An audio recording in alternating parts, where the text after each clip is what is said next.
History is full of amazing stories and memorable people. But we don't care about them. No hits, deep tracks only. Some of the most influential people in the world have been completely overlooked or just plain forgotten. We're digging deep into the history books to bring you their stories. And maybe some laughs along the way. This is History's B-Side.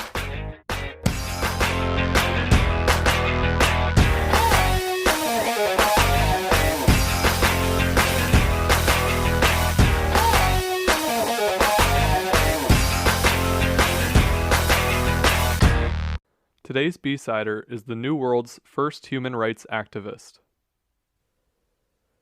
So, as we sit here tonight in the early months of 2021, I think we can both agree that we've just experienced a year of pretty great historical significance.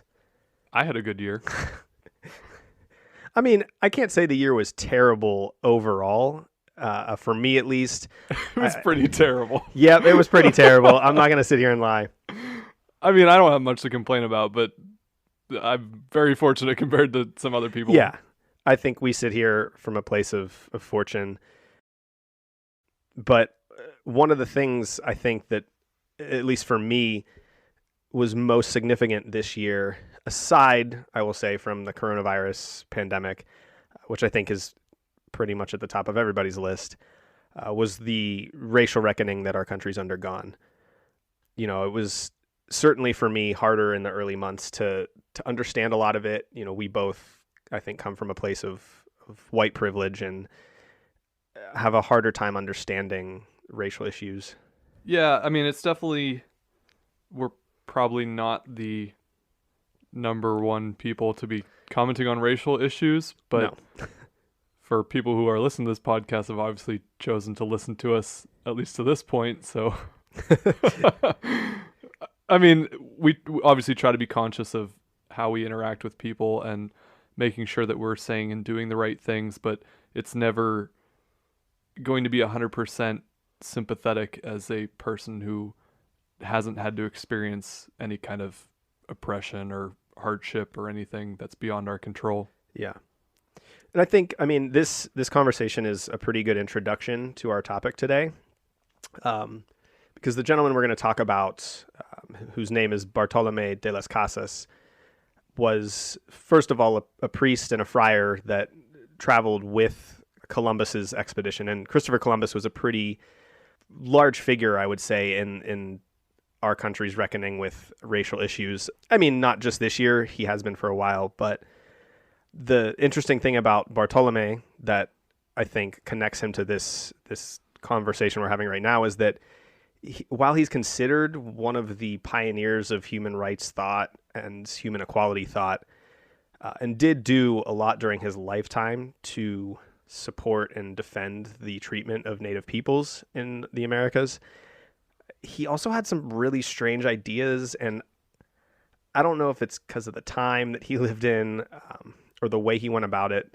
but I think we can have a significant conversation today about whether or not he was right in some of his ideas, whether or not he went about it the best way, and whether or not he's a good guy overall, I guess. I'm also very excited to hear you do all of these pronunciations. Yeah. Even just seeing the name, I wasn't really sure how to go from the start. And this is definitely someone that I haven't heard of before, so I'm glad that you found this topic. Yeah, I actually found him in the course of a lot of my attempt to learn about our country's history. There's a book by the historian Howard Zinn called A People's History of the United States. And it's actually pretty akin to what we're trying to do with this podcast, where it tells all these untold stories that were kind of revised out of, you know, the history that we're given in school. But one of the first, not the first episode, but the first chapter, I should say, starts with Columbus's expedition. And this gentleman is mentioned as being one of the people who wrote down the terrible atrocities that went on. Well, we know as good Americans living in the state of Ohio that Columbus, great guy, discovered America, celebrated every year with his own holiday, state capital. What could be wrong with that? And a man with headless statues everywhere. Well, they weren't built that way. I understand that. So I want to start a little bit with, I guess, Bartolome's early life, just so we can get an idea of where he came from. We'll discuss a bit of the historical context of Spain because, like I said, there was a lot of things culturally that were different back then. But to begin, this gentleman, Bartolomé De Las Casas, who I think for the rest of the episode, just so I don't have to keep doing that, I'm just going to call Las Casas, was born in Seville, Spain in 1484. There is, interestingly, some debate over when he was born. Some people say 1494, and that's the case with a lot of this information. There's differing accounts, and again, that just, I think, comes with the time. Yeah, I even had that on our last episode when we talked about women of the American Revolution. Mm-hmm. A couple of them, I mean, I gave the birth year that was listed on one biography, but another one would have them in a different decade or around there. And that was even this. I mean, this is 300 years before then. So right, history is not always the best recorded. No. So he was the son of a merchant, which was descended from Christians that had immigrated from France. And there's not a lot of information about his younger life, but it's believed that he was both a soldier and a student of Latin during his younger years in Spain. So a little bit later, at the age of 18, in 1502, Las Casas arrives in Hispaniola. And this island is in the Caribbean, in its present-day Haiti and the Dominican Republic. Haiti being on the western side, the Dominican Republic being on the eastern side of that island. And it was one of the first places Columbus landed. Was he traveling with Columbus? No. So Columbus, 1492, man. Columbus had already Columbus been made there. multiple voyages. Yeah, I mean, he did for a period of time. He didn't travel there with Columbus, but there were times when he was with Columbus and times that he was not in other military campaigns. But he was with him enough to write a fair account of his diary and of his actions. And so he arrives there. He's a young man, just kind of getting out on his feet. And basically throughout his first 12 years on the island and in the Caribbean, he was a complacent and willing participant in the violent atrocities that the Spanish conquistadors performed towards native people. Now, one of the kind of cornerstones of the way the Spanish Empire conquered the Caribbean and Central America was this Encomienda System. And essentially this was a land grant that the Spanish government would give to their military leaders as they conquered islands. So they'd essentially parcel out the island, give each parcel to a person, and then that person, in fact, was basically responsible for ruling over whatever indigenous population happened to be on his land. So it's kind of like the board game Risk, just with a little more Cruelty. Human atrocities. Yeah. Risk with atrocity. Sort of, yeah. I mean, that's not a bad way to think of it. And we'll discuss this a little bit in a moment, but the prevailing idea, or at least the prevailing performance of slavery at the time, was not necessarily racially based.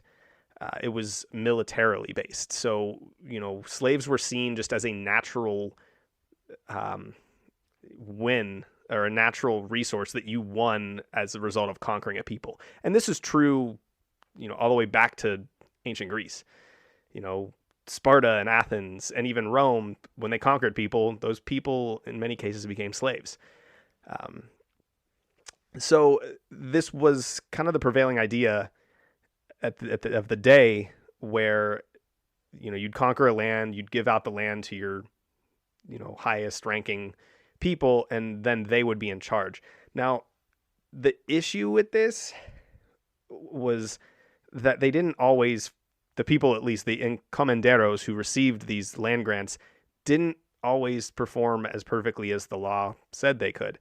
And this was different. This was a different form of slavery than I think in America we're used to hearing about, because the natives weren't technically owned as property by the encomenderos, but in essence, they kind of were. They were required to pay a tribute of gold or silver every few weeks. They were required to work at the behest of their encomendero, and they also were kind of forced to either cross over to Catholicism or face much harsher treatment. So these encomenderos, they're more just kind of like a monarch almost of their little territory. Basically, I mean, yeah, it was a new world. There wasn't a lot of government oversight, and they kind of had free will to do what they wanted. And Las Casas was one of these encomenderos. Yes. So I'm not even trying on the pronunciations. You got me on that one. Yeah. Forgive me for my improper ones. I've practiced as best I could, but I am not a fluent speaker of Spanish. They got enough out of me out of the Greek episode that they know I can't do it. Yeah. So Las Casas, as a result of his participation and service in this enormously bloody conquest of Cuba, he's given an encomienda. So he's given this land, it has native inhabitants on it, and he begins as a Catholic man to evangelize them. He's later ordained. At this time, he's just a friar, but he gets ordained in 1510 as a priest, and he's actually considered one of the first people in the New World to be ordained by the Catholic Church. So, he's this religious man, and that kind of becomes, as we'll see in a bit, the basis of his rejection of this system. But before I blow through too many of these, this was an atrocity and there was slavery and all this, I kind of want to take a second to provide a little bit of historical context just because of the... Good. Before we get into all the really terrible, horrible human stuff, we're going to talk about some other kind of really terrible, horrible human stuff. Yeah, pretty much.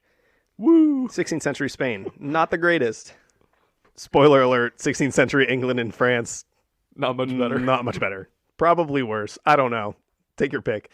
So there's a couple differences, and I guess I want to point these out just so we can properly understand where Las Casas was coming from, what he had participated in, and some of his motivations. But at this time, slavery obviously was widely practiced by most of Europe. But as we mentioned, it was a little bit different. It was mostly guided by military expeditions. But it had begun to be questioned in certain circles, and not necessarily in the way you'd think in present day, where it's just being questioned as across the board an atrocity, a human rights violation. Slavery is bad. So these restrictions essentially were religiously based. These philosophers and theologians at the School of Salamanca in Spain reserved the consideration of slavery to those that were not Catholic. So basically everybody else, Lutherans, Muslim Turks, Orthodox Slavs, non-Catholic Africans, and all of the indigenous populations they encountered in the Americas were included to be slaves. You Catholic? Well, I don't know. My dad was. Yeah, No. Me either. We're in trouble. No, I don't know why I said I don't know. My family was sort of. My grandma and grandpa would hate that, I'm saying I'm not Catholic. My grandma actually prayed. Matt's grandma, please turn off this podcast. I don't think they got that up there. So, sorry. It's all good. This got real morbid. But, side note, so when my parents were married, my mom was Lutheran, and my grandma used to pray for them and for us because... Well, that's because of the birds. No, both parents weren't Catholic. So, another restriction that, of course, was part of this was that non-Catholics were allowed to convert to being Catholic or become slaves. That was your choice. So this was kind of part of their, conqueror philosophy, if you will, where they kind of just culturally destroyed these new peoples by forcing them to either choose slavery or giving up their religion in lieu of this European one. And the Spanish conquistadors enslaved huge groups of people. I mean, millions of indigenous populations. And they basically worked many of them to death in fields, in gold and silver mines. And the treatment can, by today's standards, be considered no less than genocide. I mean, often there are stories of them killing them, beheading them for no reason other than to test the sharpness of their swords. I really hope nobody listens to our podcast just for some light-hearted release from... Yeah, we should have a disclaimer on this episode for sure. We need I already know what my next topic is, and it's probably not much better. I think we need to find a happier story in history to Maybe cover. one of our sponsors could be like an antidepressant. Could have like one of those commercials where the guy that talks really fast about all the different side effects. Yeah, what's that mental health service that like advertises on a lot of podcasts? Oh, The counselors. help Headspace. No, not Headspace.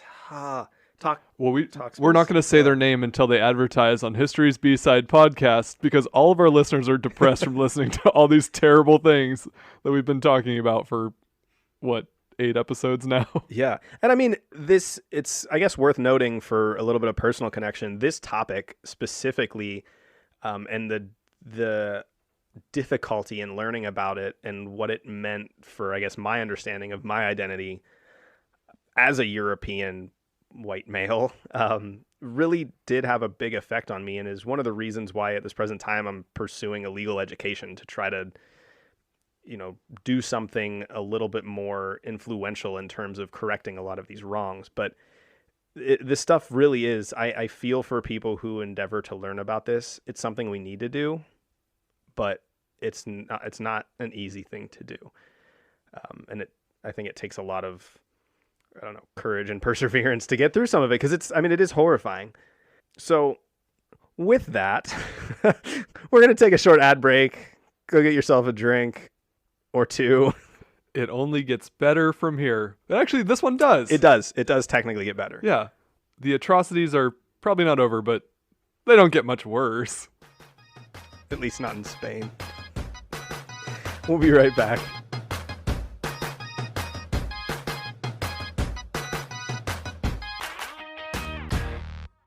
When we decided to make a podcast, the first thing we did was download Anchor.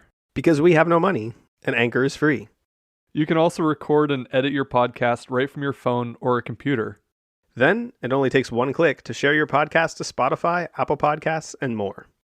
And because we have no money, Anchor helps pair us with advertisers and lets our listeners support the History's B-Side podcast directly on our page. If you've got an idea for your own podcast, download the free Anchor app or go to anchor.fm to get started.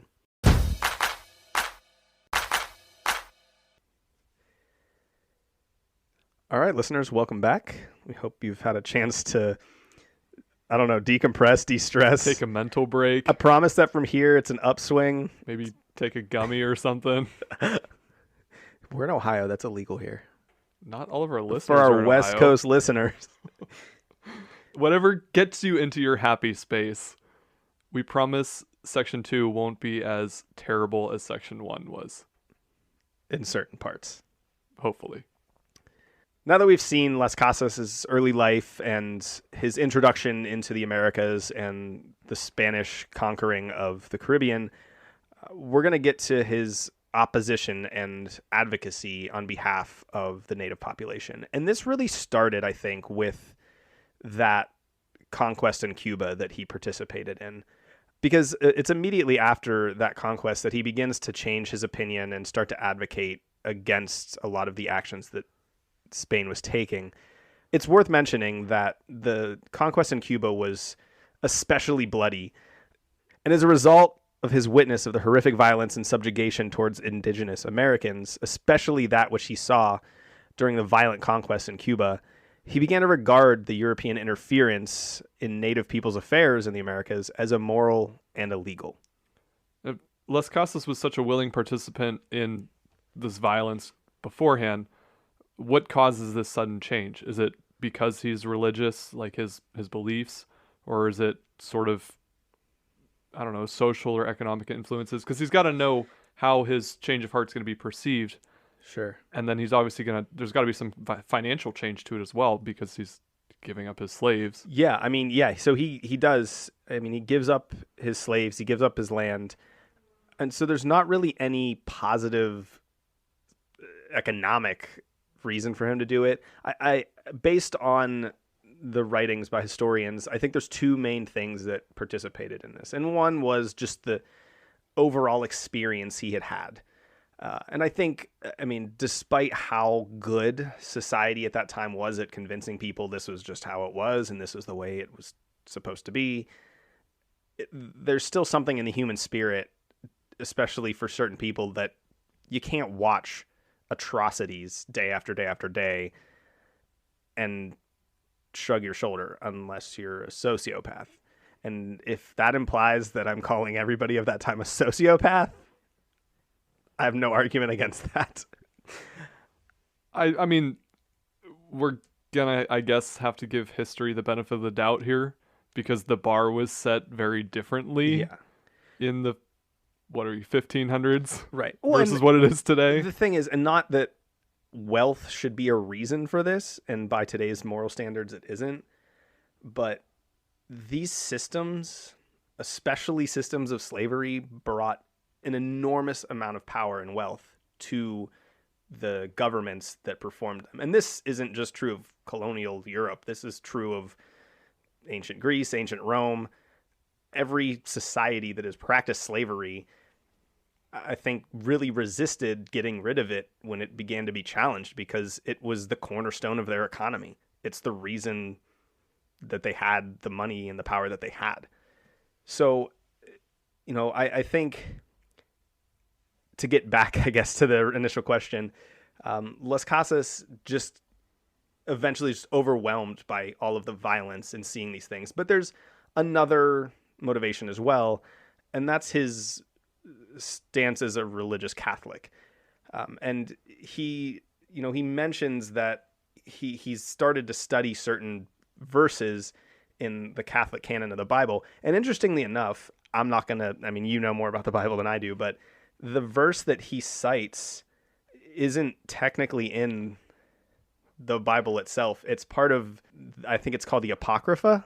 I was going to say, you have this, you have it written in front of us here, and I was going to ask you if this was a typo, or I don't recognize this. Yeah, so the book of Sirach is part of this group, and I believe it's called the Apocrypha, which is a group of books that essentially were left out of the traditional Old and New Testament. They were still religious writings. They just weren't considered part of the canon of the literature, except by Biblical 16th century, fanfiction. right? Except by 16th century Catholics. And they did this a lot. They used, in a very Catholic way, they used these books that were left out of the Bible and included them a lot of times to support their political views and economic views, and basically at their whim. And one of these books is the book of Sirach. Now, I know nothing about the rest of the book of Sirach. I only looked up the passage that Las Casas specifically cites, and that's Sirach 34, verse 18. He that sacrificeth a thing wrongfully gotten, his offering is ridiculous, and the gifts of unjust men are not accepted. So basically what I get out of this is he starts meditating on this verse, and I can't even say myself that I see this as like the most moral way to go about opposing slavery, because what he's saying essentially, I think, is these riches, this wealth that we're getting from injustice is not going to be appreciated by God. Yeah, I've sitting here, I've read this verse a dozen times in my head, and I feel like there are other verses in the Bible that can justify not doing atrocious things to people. Yeah, probably. So, but this goes on to... This just feels more like, I don't know, I'm not going to be appreciated for how wealthy I was because I had slaves. Like, it almost makes it seem like your reason for thinking slavery is wrong is not because slavery is wrong, but just because, like, your riches don't count as much. Right. That's like, and I think he's saying he's not just saying that the riches don't count as much in the world. It's not like, I feel, I think he's saying that in God's eyes, right, you're lesser, which should be the case, I guess. But I do kind of question, like you said, if I were to pick out 100 Bible verses that I think stand against slavery, this wouldn't be on that list. Yeah. Like, what is it to man to gain the world but lose his soul? Like, that's so much of a better thing to explain even this one verse that he says, and that doesn't even touch on slavery. Like, that's just saying don't put your stock in riches. So either way, because of these both his witness of these horrific events and his meditation on this and other verses, he kind of shies away. He eschews the Encomienda System and basically gives his slaves back. In a famous sermon on August 15th of 1514, he announces that he's returning his former indigenous slaves to the governor of Hispaniola and giving up his land. Would that make them free citizens then, or did they just become slaves to the governor? So there wasn't any information on that, but I'm gonna go ahead and guess. Given They were still slaves. Yeah, they were still slaves. I mean, they weren't just like, oh man, I guess we got to let you go. Based on the system that was in place, they were probably just given to whoever took that land next. Well, at least our boy Bartolomé feels a little better about himself. Yeah. It's like giving up meat and then other people eating it. So, not to Was that a crack of vegetarians? Yeah, it was. But I don't want to. Matt was a vegetarian, guys. This is a big moment in our friendship here. I'd like to categorically state that I do not want to compare vegetarianism and anti-slavery sentiments. Slavery is bad. Vegetarians, also bad. To move on. These are the cornerstones of the History's B-Side podcast. Las Casas begins, after giving up his slaves and his land, he begins to oppose this system in the islands in the Caribbean. But because of the opposition of pretty much everybody around him, realizes that this is kind of a futile effort and decides that he can't defend the natives at a distance from America. So he returns to Spain. Upon his return, he begins petitioning the Spanish government regarding the treatment of indigenous peoples around May of 1515. And this is an effort he would continue all the way until his death in 1566. I mean, he was, regardless of his position, petitioning the government, constantly writing letters to the government. And this was something he never really gave up. But at least in the beginning, despite his pleading, the Spanish government treated his position with ambivalence. And like I said, this was mostly owing to the enormous wealth and power that the enslavement of people provided. That's a lot of the same reasoning that, the American South didn't want to give up their Right. slaves in our own history. Well, like I said, every governing body, every country that practiced widespread slavery essentially had a form of an economy that was built on that practice. And so I don't think there's any country that practiced it that was, at least at the beginning, really willing to give it up. Why would you? If you're the one benefiting from it, right? And there's only Aside one from, Bible verse. There's the only really- one Bible yeah. verse to... And it's just Bible fan fiction. It's not in the actual Bible. Unless you're Catholic in the 16th century. Now, I want to stop for a second to discuss a particular argument that Las Casas made in his effort to defend native slaves. And this particular argument had a drastic, albeit unintended, I think, effect, but a really drastic effect. And so initially he advocates to replace the native slaves with African slaves. Goodness gracious. So his belief at the time is that, and this was not his belief alone, many people shared this belief, but is that African slaves were tougher than the native people. And this appeared true. There was, like I said, the smallpox and malaria epidemics wiped out vast numbers of native people because their immune systems weren't used to it. So they died in much more frequent numbers than African slaves did because they had contact with the old world.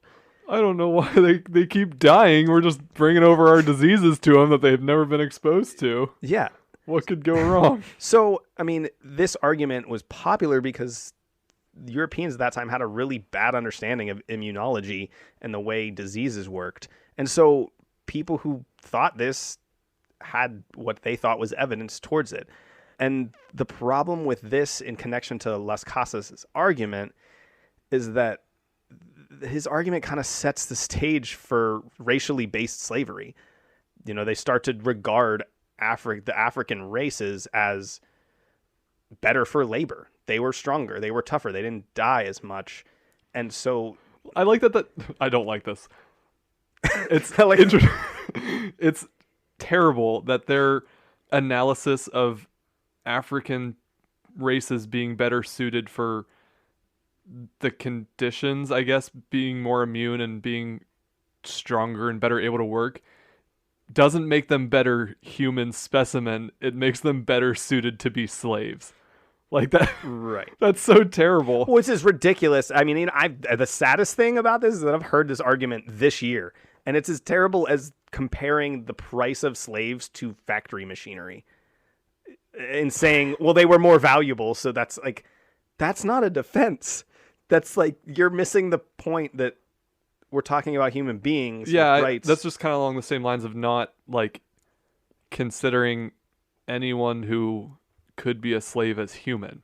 Because right. if you talk about, if setting race aside, if you talked about someone who was way better prepared to, even in our own world, face the pandemic that we're going through because they're already immune to it and is in better physical shape, like that's how we talk about professional athletes. Like these are the top tier human specimens, and like you wouldn't look at them and be like, they would make great slaves because we view them as humans now, whereas back then they weren't even human because of their race. They were just better for work because they didn't die as much. And so this, I mean, before we go down a giant rabbit hole, sorry, no, it's fine. Slavery is bad. This argument that he makes trying to defend the natives ends up drastically affecting the African population, because this argument, kind of explodes into what would become racially based slavery, which took over, like I discussed, the more military based, conquest based slavery, where regardless of race, if you were conquered, you were a slave. It's important to note that later in his life, he would come to advocate for the abolition of all forms of slavery. And like I said, this is further evidence, I think, of at least his ability to change his opinions and arguments based on maturity and his experiences. So nobody dug up his old tweets and canceled him? No tweets. Would that have been like a pigeon, a carrier pigeon just floating around in the air that you could find? Literal tweets. It is important to note that later in his life, he would come to advocate for the abolition of all forms of slavery, a position that would again be met by European powers with ambivalence. But despite the Spanish government's initial rejection of his views, he would eventually find an ally in a gentleman named Francisco Jimenez de Cisneros. And this gentleman is the Archbishop of Toledo, not Toledo, Ohio, Toledo, Spain. And he's going to go on to become a co-regent of Spain, which is essentially a co-king. So it's a powerful ally to have.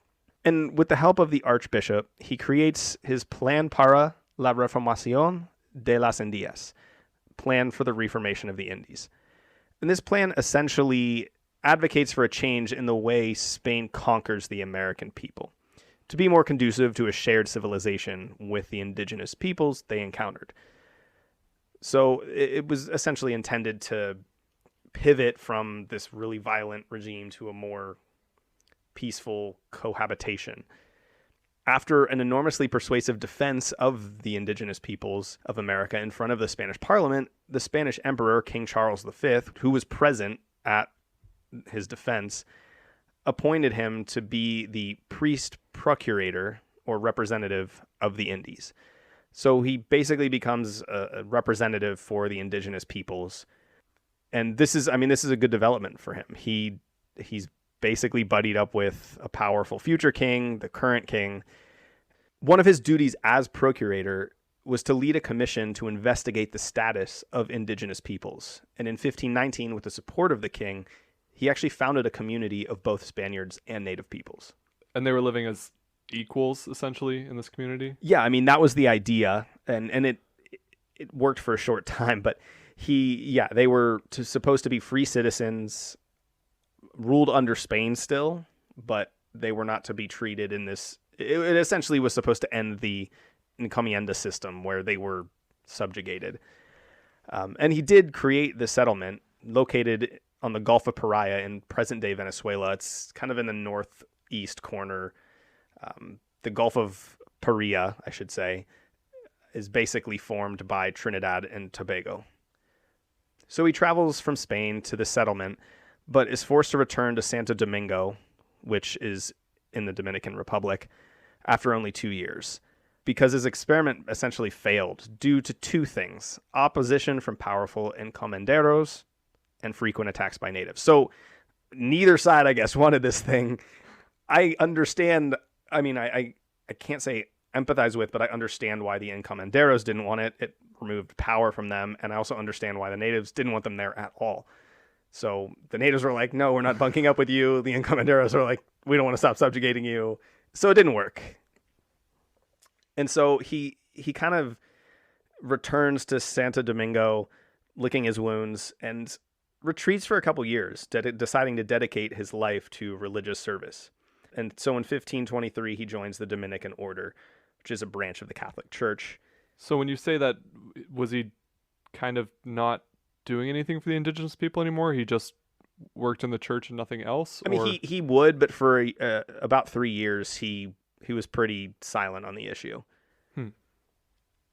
Now, after a period of time, he, as a priest, he starts writing. Instead of petitioning the government constantly and trying to, work within the Spanish government, he just begins to write.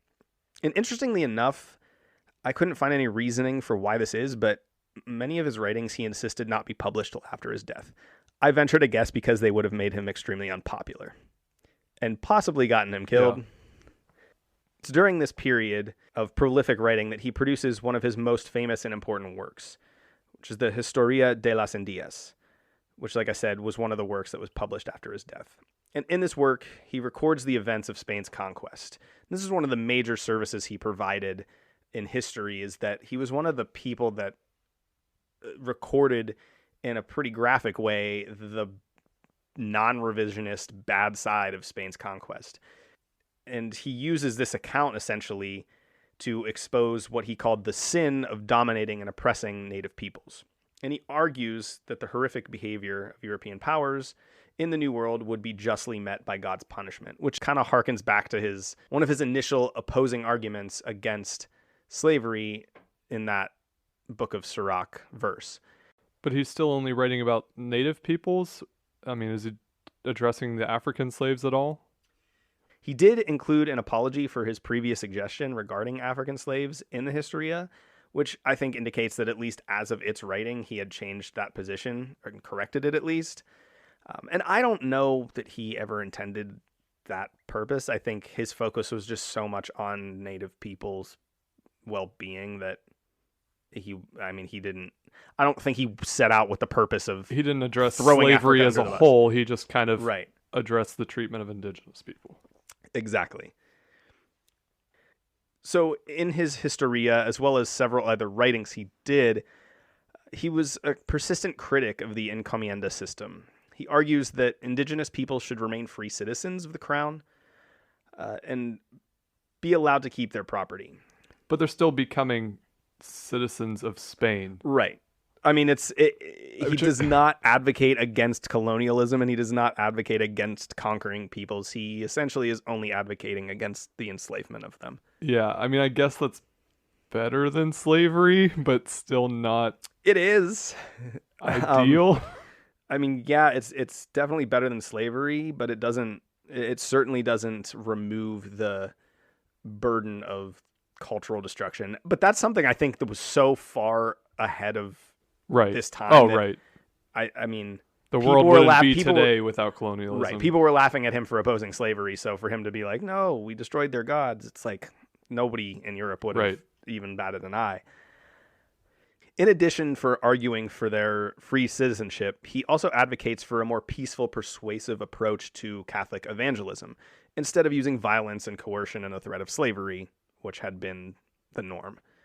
He actually eventually develops a new system of evangelization based on this idea, which ended up being used pretty favorably by Dominicans in Central America. So this is when he starts to have a pretty wide-reaching effect, and things start to turn around and, I guess, work for him. Following this development, between 1531 and 1540, he writes a series of works and letters attacking encomenderos, accusing actual physical people and institutions of sin in the form of oppression towards the natives. So he really starts to dig in on the sin argument, which is, I think, a good move given how powerful the Catholic Church was, and this was his most powerful argument. Did he have backing by other religious leaders, though, or was he the only one condemning this as sin? He certainly had allies at the time. I don't believe the overall Catholic Church of Spain was on his side. In fact, I'm certain it did not, because one of the other characters that we'll talk about in a little bit is also himself a chaplain and vehemently supports slavery. So while I think in the New World especially he had allies and supporters, it certainly wasn't considered the norm for the religious in Spain. But like I said before, he still has King Charles on his side.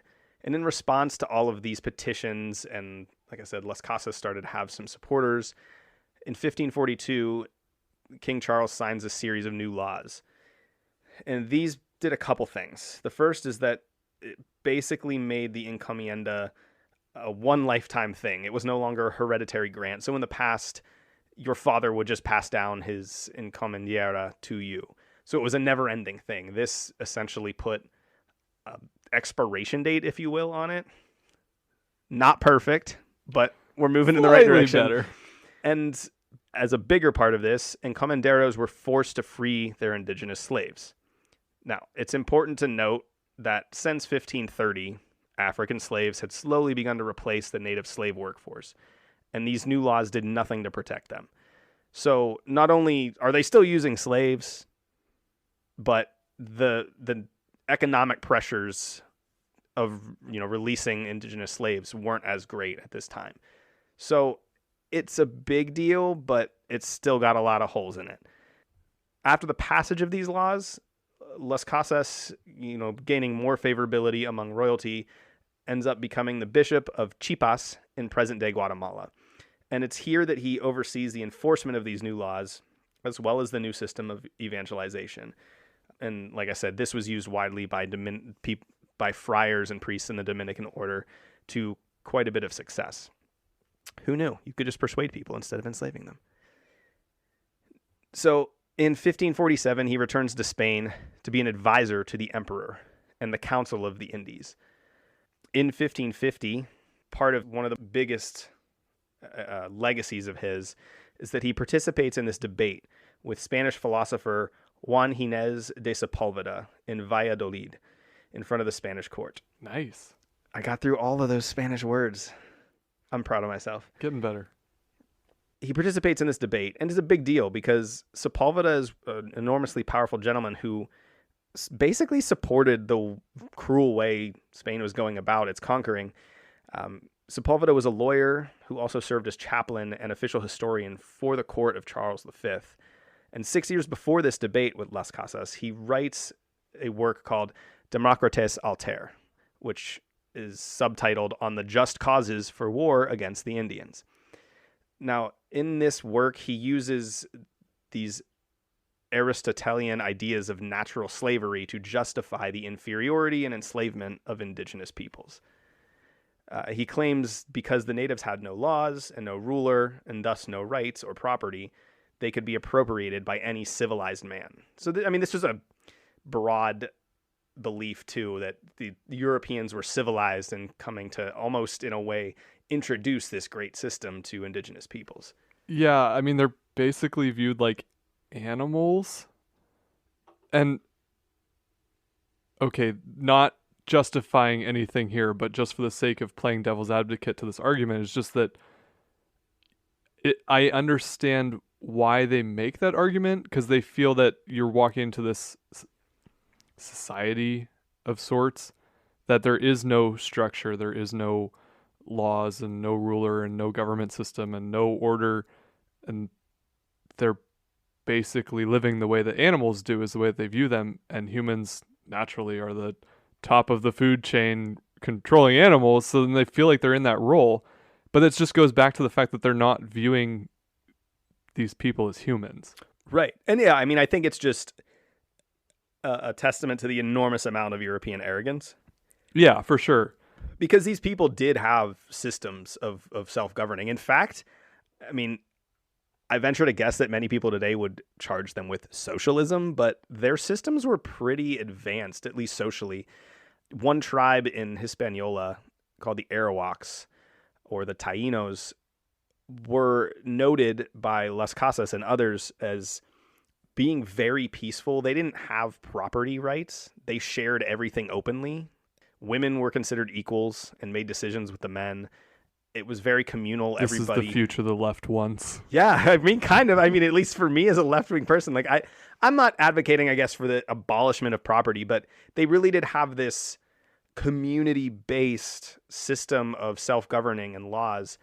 It just wasn't a structure that the Europeans recognized coming in, so they Right. viewed it as nothing, and Yeah. therefore they could come in and subvert their dominance. Yeah, of course. And this argument is not unique to Sepulveda. You know, he was one of the people to most eloquently state it, but it was common across most European powers, this inferiority view that, you know, we are, you know, whether you want to say ordained by God or we were meant to because of our economic power, whatever you want to say, we're civilized people. They basically believe these people were inferior and that in a way they were almost improving their situation, which in a historical context is absolutely ridiculous. But that's kind of where this guy's coming from. Kind of the antithesis, I guess, at this point of Las Casas. And they participate in this debate over the status of indigenous people and the treatment of them. And this debate continues on for an entire year into 1551. Now, despite the fact that there was no clear conclusion to this debate, the court appears, based on historical accounts, to agree with Las Casas. And they agreed to betterment the treatment of indigenous peoples. And this was huge. This was a big deal. They really did a lot of improvements in the way the Spanish Empire treated indigenous people came out of this debate. And in another way made Las Casas' ideas much more fruitful and widespread.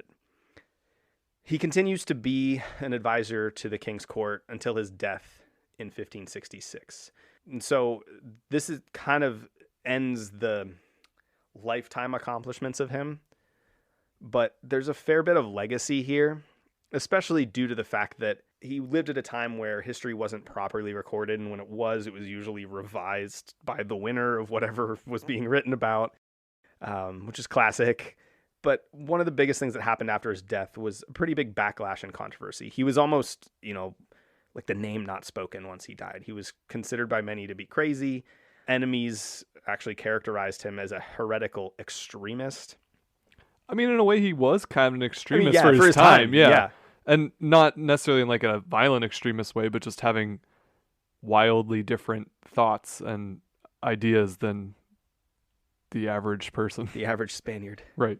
Yeah, I mean, I can see that he was an extremist, and I guess I get if they believe he's wrong, the heretical part, because he's using the Bible to be wrong. This was used in another negative way by other European powers like England and France to attack Spanish colonialism. Not that their form of colonialism was any better, but they did use specifically his historical accounts of the atrocities to attack Spanish colonialism. We are so much nicer to our slaves. Yeah, right. It's ridiculous. Some claimed that his accounts were exaggerated, these historical accounts that he made, especially the numbers he gave regarding population and death. And I mentioned this earlier where he says at the beginning in 1492 when Columbus landed, there were 1 million native people, and by half a century later, there were less than 1,000. While most of today's historians disregard the numerical accounts, especially because how could you know that at the time? Like, it's not like they were sending around a census in the jungle to indigenous people. Guesstimates. But they do agree that his overall depiction of the violence and cruelty is pretty accurate. So the big deal about this is he is one of the only people to document it. And like I said, he recounted Columbus's journal. And if it weren't for his writing and his chronicalizing these events, we probably wouldn't know. I mean, history was so revisionist at this time that we probably would have no idea that Columbus wasn't a terrible genocidal maniac. And I didn't say that he was, but I definitely said that he was. So it is, I mean, this is one of the biggest services he provided in that he documented these events. But the other big thing that he did, and one of the reasons why he's considered the New World's first human rights advocate, is because he was one of the first people to express ideas of unity and equality in all human beings. He was one of the first people to kind of renounce this inferiority system and say, you know, we're all humans, we're all equal, we all deserve the same rights. And his ideas and actions kind of serve as a precedent and foundation for the development of what we today know as human rights law. You know, from the American Revolution on, this idea of all men are created equal started with him saying it out loud earlier than everybody else did. Sort of. I mean, I guess by today's standards, he might not be the best person, but the way that we think of people as people now compared to the time, right? He was years ahead, centuries ahead of his own time. Right. And I think, and this is, I guess, going to be the touchiest thing I say. His story, I think, for me, carries a bit of a lesson in that history and progress move slowly. I think today's generation, and I'm, you know, behind it all the way, idealistically, but a lot of the ideas our generation has are met with this kind of impatient, like, it has to happen now because it's atrocious that it's happening. And while I agree that a lot of things that happen in our society are unjust and wrong, I tend to take a little bit more of a strategic view on how that should go, how we should go about getting there. Because clearly you're not going to just blow up an entire way of life and, you know, millions of people's worldviews overnight. And I think he's a testament to that idea that it's baby steps over centuries. We talked about it a little bit on the first African-American baseball player in Major Leagues episode that, you know, obviously at very different scales, not mass genocide and just kind of racial attacks, but for better or for worse, it takes time. It takes people getting things wrong.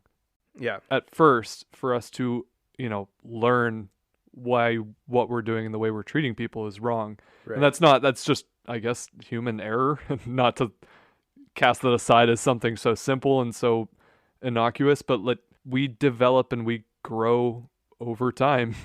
Yeah. This guy was still not perfect. He's obviously led to some African slavery, but he did put the wheels in motion for, you know, treating people more ethically in some regards. Right. And I think when you say, you know, for the times, that's an easy sentence to slip by, but I think it carries a lot with it, because when you said that, it brought me to Ruth Bader Ginsburg and her opposition to Roe v. Wade. You know, she didn't agree with the way that law was written because she didn't think it was defensible.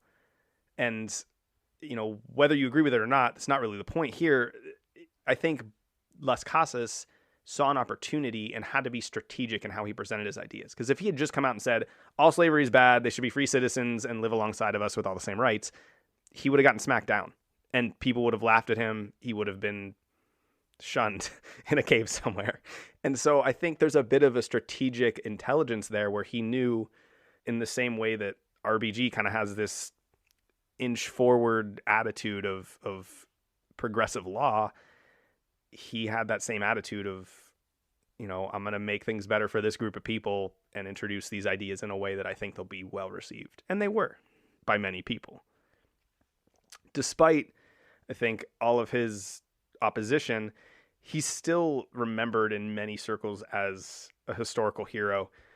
He's often cited as the predecessor of the liberation theology movement, which is basically a synthesis of Christian theology and socioeconomic analysis, which expresses social concern for the poor and political liberation of oppressed peoples. This is a big deal in especially American history, but it started in Central America and South America. If anybody is familiar with the Sandinista National Liberation Front in Nicaragua, which is basically the socialist, I'm going to say that word again, socialist part of the Nicaraguan revolution, liberation theology was central to their ideals. It was also central to Black theology during the Civil Rights era, as well as feminist theology. So he kind of sets off this branch, I guess, of Christian thought paired with activism in a way that ended up being central to a lot of other human rights movements. He is memorialized in a couple places around the globe. In the late 1800s, the capital of the Mexican state of Chiapas was renamed San Cristobal de las Casas, and there's actually an ecumenical human rights institute located there called the Centro Fray Bartolomé De Las Casas de Derechos Humanos, which was established in 1989. He's also the main inspiration behind the Las Casas Institute at Oxford University, which is a social justice and human rights research organization. So I think by many scholars, especially in the human rights field, and historians in general, he is viewed as a pretty influential, positive figure, despite things we today might consider. Yeah, for sure. And I mean, we said the words "for the time" so much in this episode that it's just he was advanced in his thinking for that time. So, history isn't perfect, Right? And that's, I think, probably a big underlying tone for a lot of our main people that we're talking about on this podcast. But he was someone who was extremely influential and worth knowing because he really did kind of change the way people think about human rights and how we treat people. Yeah. I have to say, I didn't expect you to be the first one of the two of us to do someone theologian. You know what? I didn't either. I honestly didn't even think about it when I started doing this, but as I'm sitting here looking up the book of Sirach, I'm like, it is kind of ironic that I'm the first one looking up Bible Quoting verses. the Bible. So I assume you've got some pretty intense quiz questions for me. Yeah, they're all about just horrible, gruesome slaying people. Just, Right. for the one person that might have made it this far in the podcast, I can't wait. we'll make it a little more lighthearted for the quiz. We'll be right back.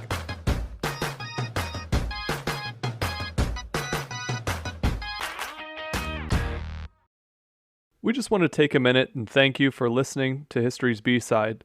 It takes a lot of time to research and put these episodes together, so we wanted to let you know how you can support the show going forward.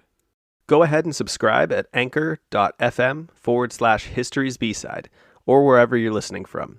If you'd like, leave us a review and tell us what you think of our show. If you're interested in advertising with the show and hearing your message in a spot like this, send us an email to historiesbside@gmail.com.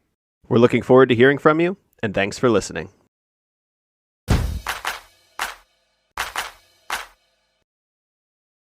Well, thank you to anyone who's made it this far into this episode. Obviously, it's been a difficult topic, both for presenting and, just a lot of really... A bit heavier than Lizzie Maggi and Monopoly. And we promise to have some lighter topics in the future. We'll think about it. Not all of history is golden and sunshine and rainbows and unicorns. But I do think our quiz segment here is probably my favorite part of the show to do. A little bit more humor involved, I guess, or we don't have to think about all the great atrocities in history.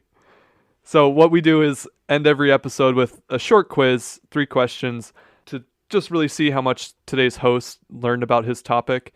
And you, the listener, may know some of these yourself and want to follow along and see if you get any of them right. You ready? Yeah, hit me with them. All right, we're going to have 2 that are relevant to Bartolomé de las Casas and one that maybe is a little bit of a surprise. Oh, boy. Question number 1. Las Casas' father, Pedro de las Casas, and his uncles traveled to the New World with which famous explorer? And I'll give you multiple choice. Was it A, Juan Ponce de Leon, B, Christopher Columbus, C, Hernan Cortez, or D, Amerigo Vespucci? Crap. Did you say him and his father or his father? Just his father and his uncles.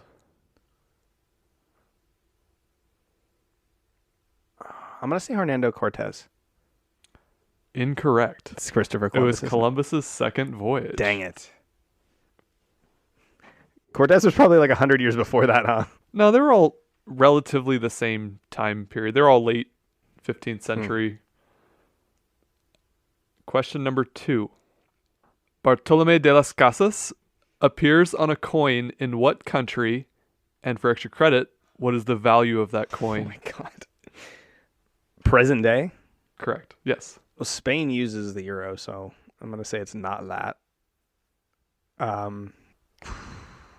mean, it could be any. It could be Cuba. It could be Haiti. It could be Dominican Republic. It could be Mexico. I'm going to say Mexico. He's on the 5-cent coin. Incorrect. Venezuela? Guatemala. Guatemala was one of them. Dang. He's on the Guatemalan quetzal 1-cent coin. Just a penny? It's like the Lincoln of Guatemala. You got to do my boy better than that.